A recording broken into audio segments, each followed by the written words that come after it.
This story takes us back more than 2,000 years to a small and quiet town called Cana in the region of Galilee. It was not a famous place. It was not known for power or wealth. But on this day, something truly extraordinary would happen there. Everything began with a wedding. In those days, weddings were not short events. They did not last a few hours.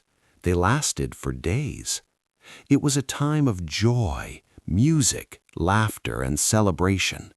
Families gathered, friends traveled long distances, neighbors came together to honor love and new beginnings. For the families involved, a wedding was one of the most important moments of their lives.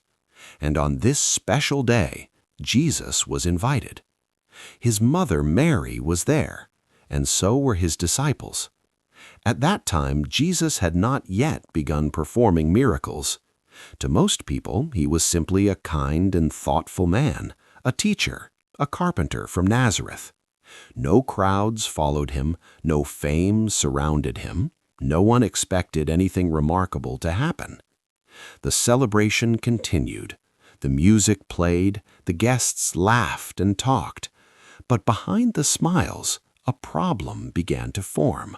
Quietly, slowly, the wine began to run out. At first, no one noticed.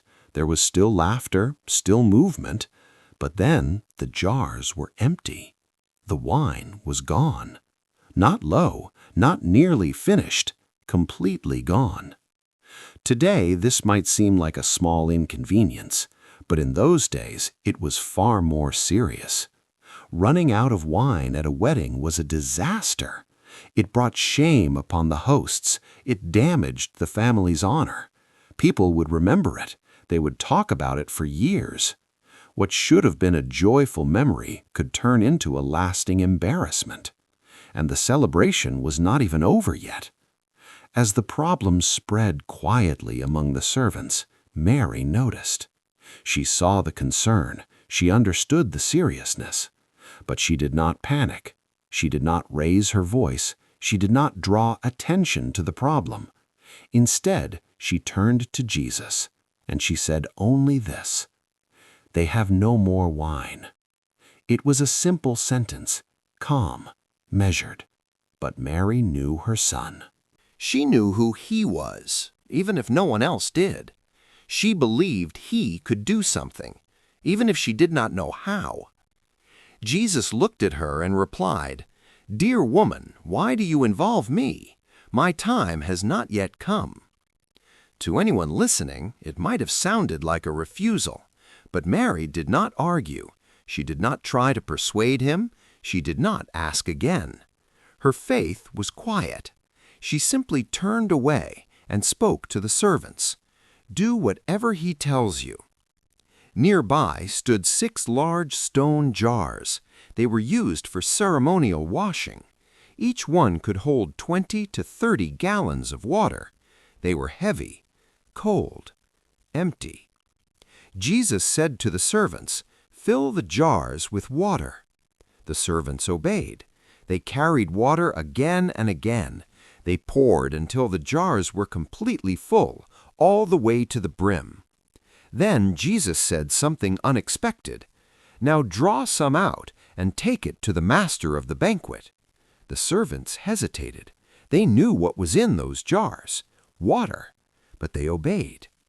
The master of the banquet took a sip, and everything changed. He stopped. He tasted again. His eyes widened. He called the groom over and said, "Everyone brings out the best wine first, and then the cheaper wine after the guests have had plenty to drink. But you have saved the best till now." The guests celebrated. The groom smiled.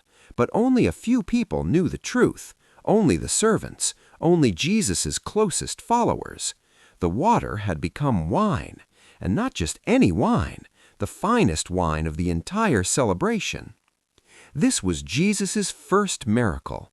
It did not happen on a stage. There were no trumpets, no announcements, no one applauded.